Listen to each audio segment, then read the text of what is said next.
pleasure. I congratulate you for setting up the Consultation on Higher Education conference with priorities and approaches to improve the relevance and quality of higher education in Africa, and also to examine the development partners' role and the efforts they make in improving the relevance and quality of higher education in Africa. I'm sorry I was not able to join you, but I wish you the best of success, and truly and honestly tell you that this is an important subject now to deal with, the whole higher education sector in Africa, not only the higher education in Africa, education as a whole. Education is not, as I say, preparation for life. Education is life itself. It's like for every African, it should be like drinking water and eating food. Learning should be continuous and not just temporary, and you just learn and you stop, and you get a grade and you stop, or a certificate and stop. It must be continuous. It must be a lifelong process. And I really like you to take this important initiative you've taken.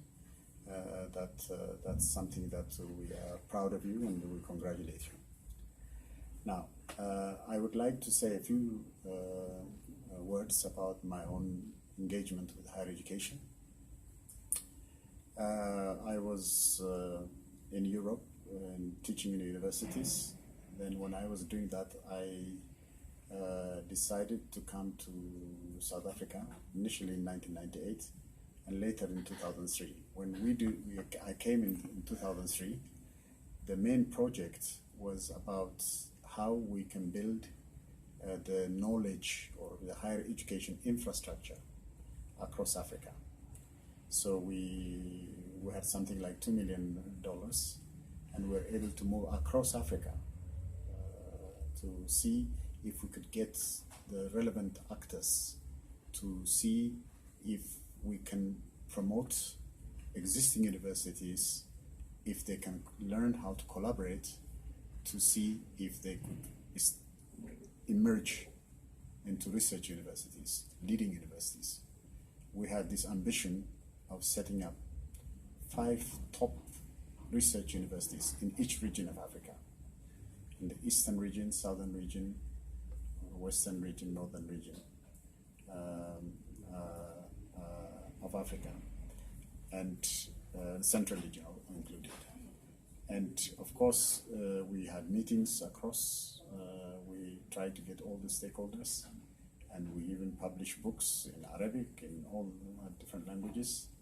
And we tried to include the civil society, the university, and government policymakers. But we did not continue as we would have liked. Our ambition was to set up the Pan-African University that later the Africa Union said they set up a Pan-African University, but we wanted to set up a Pan-African University in the way when the Organization of African Unity was started in 1963, the leaders of that time spoke about. The leaders of that time suggested, and this was the words of Emperor Haile Selassie. Somebody has written a paper on this from Sierra Leone, and I found a quotation from there, and he calls it from the Temple of Egypt to the Pan-African University of Emperor Haile Selassie. And then he says, a massive effort must be launched in the education and cultural field, which will not only raise the level of literacy and provide a cadre of skilled and trained technicians requisite to our growth and development in Africa, but as well acquaint us with one another. Serious consideration should be given to the establishment of an Pan-African University sponsored by all African states, where future leaders of Africa will be trained in the atmosphere of continental brotherhood. In this African institution, the supranational aspects of African life would be emphasized, and the study would be directed towards the ultimate goal of complete African unity. That was what was suggested. The idea was to set up a Pan-African university where all the states contribute, where all the young people are mobile. He actually said that in Addis Ababa University, he was keen to make sure that scholarships are offered so that many young people from the rest of Africa could come and they get to know each other. So the inter-African youth mobility was the critical means by which African unity or African solidarity will be established through education, through the means of education.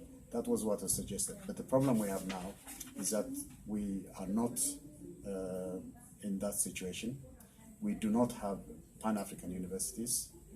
Even the Pan-African university that the AU has set up is, it's just departments that are set up, funded by us in the Pan-African, with Pan-African, whoever is funding them, like Europeans and others, but in departments in different universities, in Stellenbosch, in Cameroon, Yaoundé, in other places like that, in Ibadan, Nigeria. But that's not the way to have done it. The way to have done it would have been to set up a Pan-African university with the research, teaching, learning, staff, all quality things that we require established, and then have in different regions departments or sections. That would have been the best way to have done it. Not to disperse it in the beginning and say that it's Pan-African, but it's better to have it one and then of course have different departments and different locations in Africa. Would have been the best thing to have done. That's not what has been done. So now I think we need to think about higher education in Africa. And I think it's a very important issue.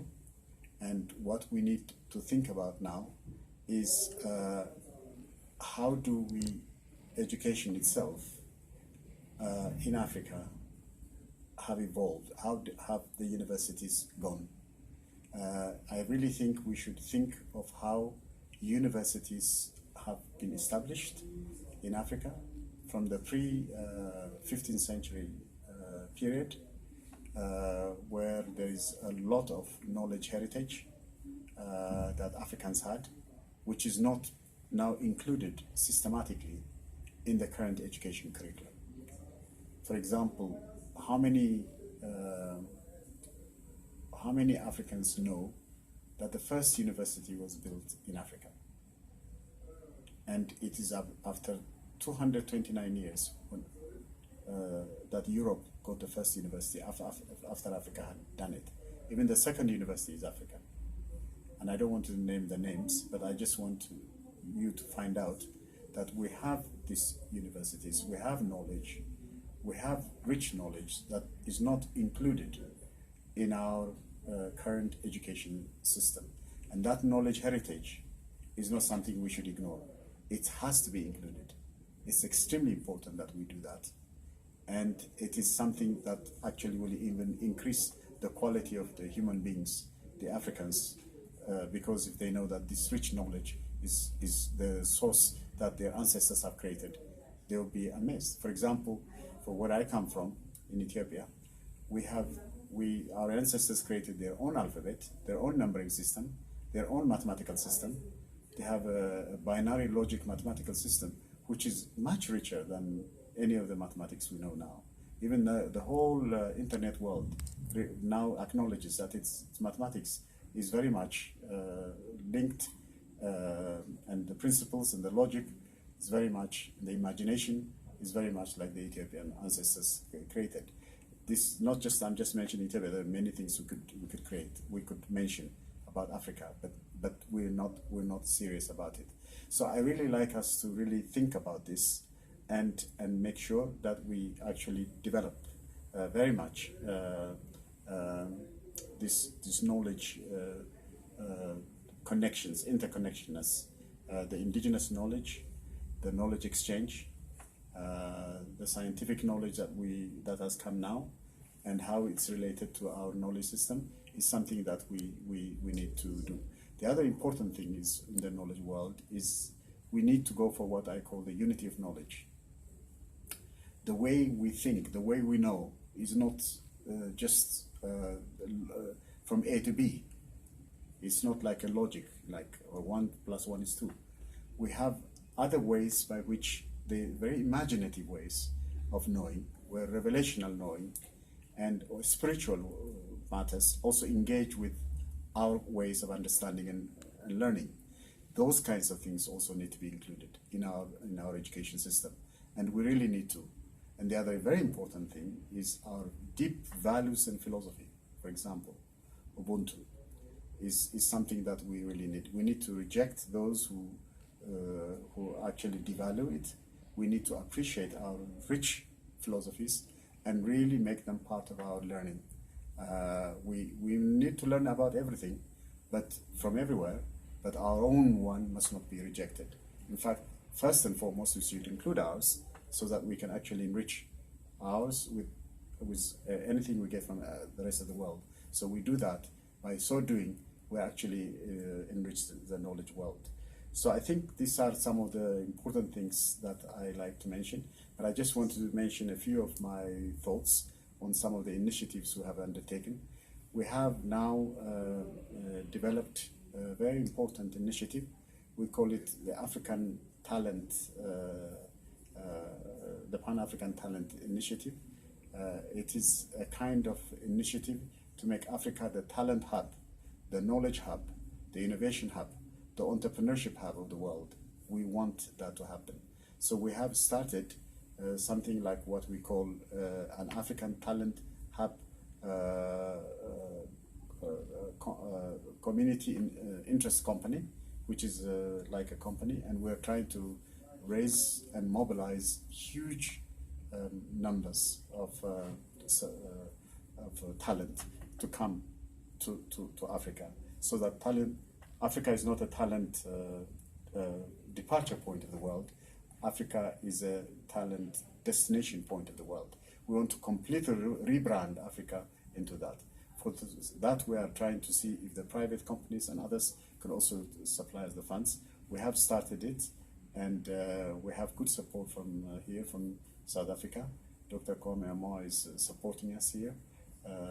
He's a very, very, very strong Pan-Africanist, and we have also others from America, and they can be like the partners. And this is the kind of partners we should have. The partners we should have are partners who support our ideas. So please help them to see. I'll send you these ideas and see if we could actually attract some of the partners you have to be engaged and to see this talent development that we seek for the whole of Africa. Another critical point we have, which I think is important in Africa, is the education system must also address, and that is what's called the skills mismatch. The problem we have is many students graduate, but they don't get jobs. There may even be companies that seek the graduates, but they don't know where to find them. So there should be a system where universities and industry and universities are interlinked in a very strong way. If we don't have that kind of strategic linkages, we'll always have a problem. So I think that relationship, I really want to suggest that a very systematic way by which the people who graduate should not be unemployed. Youth unemployment is very high in Africa, and that should be changed completely, because the skills mismatch must be turned into a match.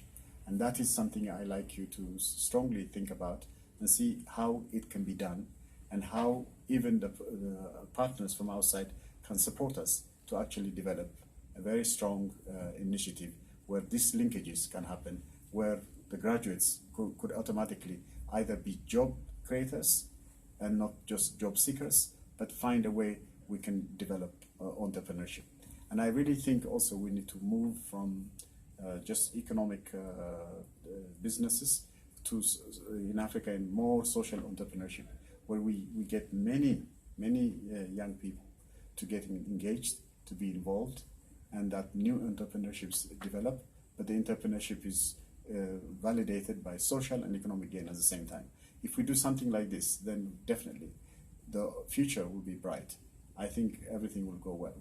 Just to sum up, I really like to congratulate you, but I like to say that the Pan-African universities must be established properly, and these universities must be built into research universities, top research universities with high quality. They should have these things. For example, they should have high research, quality teaching, quality staff, and really those who can be leaders in the world. Really, that we should build on it, and we should build the real top research universities. At least we should have in each region at least one top university, top research university. I think we should think about that. And then the knowledge heritage should be completely included.